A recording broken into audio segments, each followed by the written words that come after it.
Et bonjour tout le monde. Là aujourd'hui je vais vous parler du Covid. Donc comme vous le voyez avec le titre, je suis persuadé que c'est un scandale qui est voué à éclater. Et je crois même que c'était ça l'objectif à la base. Donc bon, déjà plusieurs choses. Euh, D'une part, c'est pas la première fois qu'il y a ce genre d'histoire, même si là c'est la première fois que c'est monté à cette échelle-là.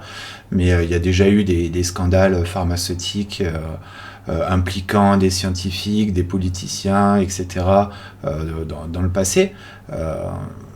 Pfizer a déjà été condamné à des amendes records. Il y a Purdue Pharma aussi qui a tué des centaines de milliers d'Américains avec l'Oxycontin. Enfin, il y a plein de scandales comme ça. Donc voilà, c'est pas un coup d'essai. Et aussi, il y a l'état de la science. En fait, la science en elle-même, elle est très noble, etc. Mais on est dans un système matérialiste, voilà, la finance, tout ça, ça crée plein de problèmes, ce qui fait que la science est dans un état déplorable. Et ce sont les scientifiques eux-mêmes qui le disent, parce que moi j'ai connaissance de 5 articles donc qui date de 2005 à 2018. Donc il y a John Ioannidis en 2005, Marcia Angel en 2009, l'édito de Horton pour le Lancet en 2015. Ensuite il y a un document, enfin un article de Nature en 2016 qui parle de l'effondrement de la méthode expérimentale, et puis Sergio Sismondo qui parle de publications qui ne sont plus écrites par des scientifiques indépendants, mais par des agences de communication, etc. Donc voilà, il y a déjà pas mal d'articles scientifiques sérieux qui montrent à quel point les publications scientifiques sont problématiques. On parle de plus de la moitié des publications qui sont fausses. Donc déjà, l'état de la science, elle a permis le scandale du Covid. Enfin, le complot du Covid, parce que c'est un complot. Après, autre chose aussi que je voulais parler, c'est l'exemple... Ah oui, c'est David E. Martin. Alors, je l'ai découvert il y a 4 ans, du coup, enfin 3 ans. C'est un expert en brevet technologique de pointe. Il est très réputé dans son domaine. Il suffit de voir sa bio sur le site WIPO, qui est affilié à l'ONU.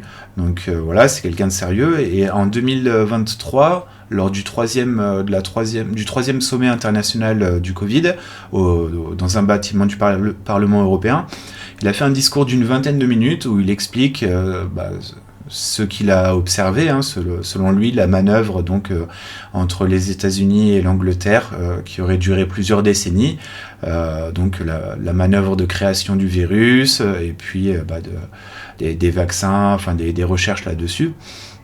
Donc c'est vraiment, c'est ultra scandaleux ce qu'il raconte. Et si je vous en parle, c'est parce que dès que j'ai vu donc sa vidéo aux alentours de mai 2023 ou juin 2023, j'ai commencé à en parler sur YouTube. Et depuis le début de YouTube, je discute en commentaire, j'ai jamais eu de soucis. Mais là, à partir du moment où j'ai commencé à en parler, j'ai vu que mes commentaires se faisaient supprimer.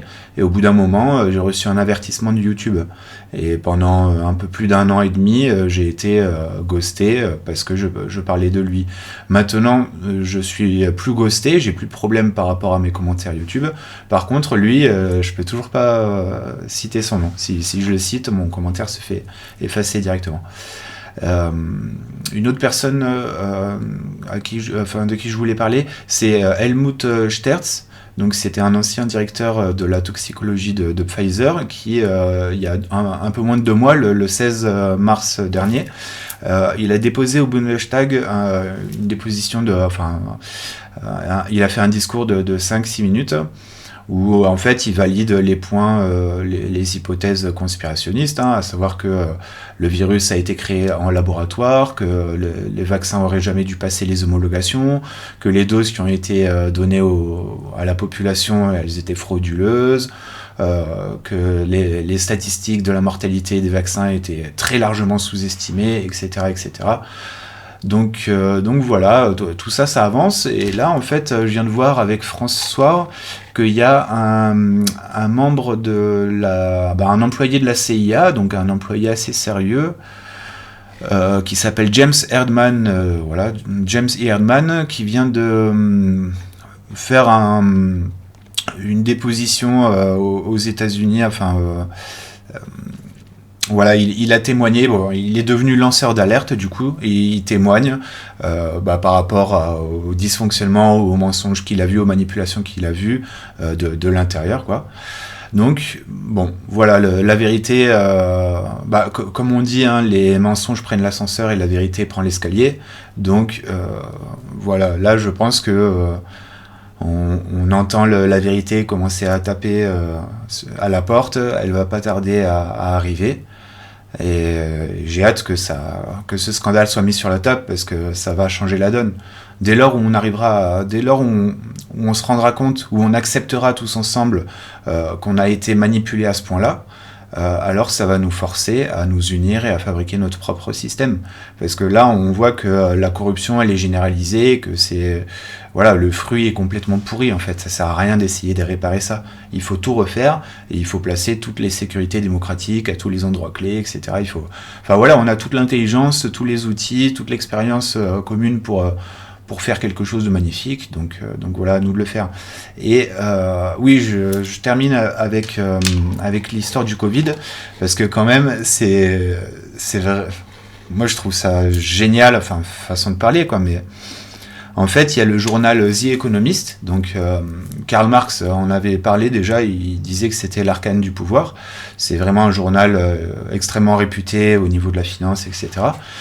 Tous les ans, en fait, ils font un numéro spécial qui prédit en gros l'année suivante.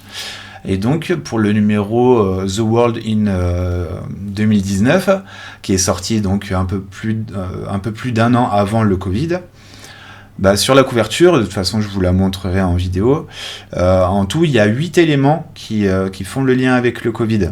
Alors les éléments les plus évidents, c'est bien entendu le pangolin, hein, qui a été annoncé directement par l'ensemble des médias politiques et tout comme étant le responsable de la transmission du Covid vers l'homme. Deuxième élément, c'est la marque ADN sur le bras de l'homme de Vitruve, donc bien évidemment le vaccin ARN. Troisième élément, c'est le smartphone avec le QR code. Donc avant le Covid, le QR code, quasiment personne connaissait. Et puis c'est à cette occasion-là que ça a été démocratisé parce qu'on nous l'a fait utiliser pour le pass vaccinal. Et après, les autres éléments qui sont un peu plus subtils. Alors, on voit les 4 cavaliers de l'Apocalypse qui sont sur l'Angleterre. Or, je vous parlais tout à l'heure de David E. Martin, dans le discours qu'il a fait au Parlement européen, il explique donc que c'est l'Angleterre qui a co-créé le virus avec les États-Unis. Donc là, les 4 cavaliers de l'Apocalypse sur l'Angleterre, ça fait a priori référence à ça. On voit un carlin avec l'Union Jack, il est posé en Amérique du Nord, donc là ça fait référence aux États-Unis qui ont co-créé le virus. C'est l'université de Chapel Hill en Caroline du Nord. Et ça fait aussi référence, alors David E. Martin n'en parle pas, mais ça fait aussi référence du coup au Canada qui a été essentiel pour l'élaboration du vaccin ARN, parce que la technologie LNP, je crois, les particules nanolipidiques ou je sais pas trop quoi, qui est essentielle du coup pour les vaccins ARN. Donc voilà, on peut dire que le Canada et les États-Unis ont joué un rôle prépondérant avec bien sûr l'Angleterre. Un autre élément, c'est le panda au regard malicieux, donc ça fait bien évidemment référence à la Chine, le lieu d'émergence du virus avec le laboratoire P4 de Wuhan. L'autre truc, c'est la cigogne qui porte donc un sac avec un code barre. Là, pour le coup, ça fait probablement référence à l'effondrement de la natalité qui est observé depuis... ça avait commencé bien avant le Covid, hein, avec toutes les saloperies qu'on bouffe, etc. Mais les vaccins du Covid ont très probablement eu un effet désastre là-dessus. Et là encore, Helmut Sterz, l'ancien directeur de la toxico de Pfizer, dans sa déposition au Bundestag, il parle des tests de fertilité, etc., qui ont mal été exécutés. Donc voilà, il y a toutes les raisons de penser que... effectivement, s'il y a autant de témoignages de femmes ou de personnes qui ont des problèmes à ce niveau-là depuis les vaccinations, c'est pas pour rien, quoi. On sait d'où ça vient. Je crois qu'il y a un dernier élément. Ah oui, c'est la peintre, donc la peintre italienne Artemisia Gentileschi, je crois. Donc son nom, ça fait référence à l'Artemisia, qui a été dès le début annoncé par plein de médecins alternatifs comme étant efficace contre le Covid. Et bien sûr, que ce soit l'artémisia ou l'hydroxychloroquine, ils se sont pris tout le torrent médiatique et les experts, tout ça pour dire que c'était de la merde. Seulement aujourd'hui, on a un petit peu plus de recul. Donc voilà.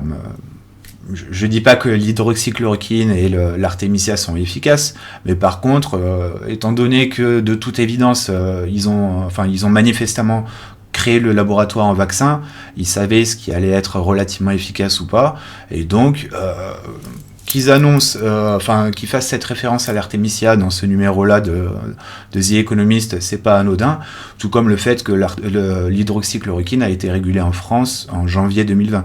Ça non plus, ça peut pas. Enfin, si vous croyez que c'est un hasard, c'est peut-être un hasard, mais moi j'y crois pas du tout.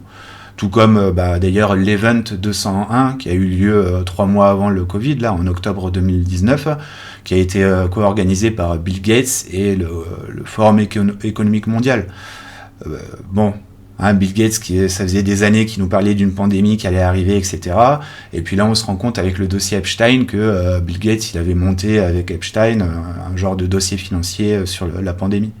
Bon, tout ça pour dire que tout est en train de se recouper, qu'il y a plein de gens qui travaillent partout dans le monde pour faire éclater le scandale, et qu'il faut continuer d'y croire parce que ça va arriver, et quand ça va arriver, ça va rebattre les cartes.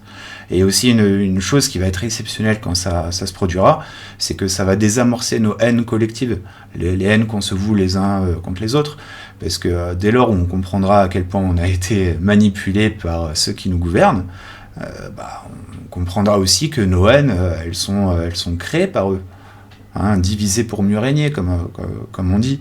Donc voilà, j'ai hâte que ce scandale soit mis sur la table, enfin, partout dans le monde, qu'on ouvre vraiment les yeux, même si c'est déjà en train de se produire, on ouvre les yeux partout dans le monde. Et puis voilà, espérons que ce soit pour cette année, ce serait fabuleux. Allez, salut, bon après-midi et à bientôt.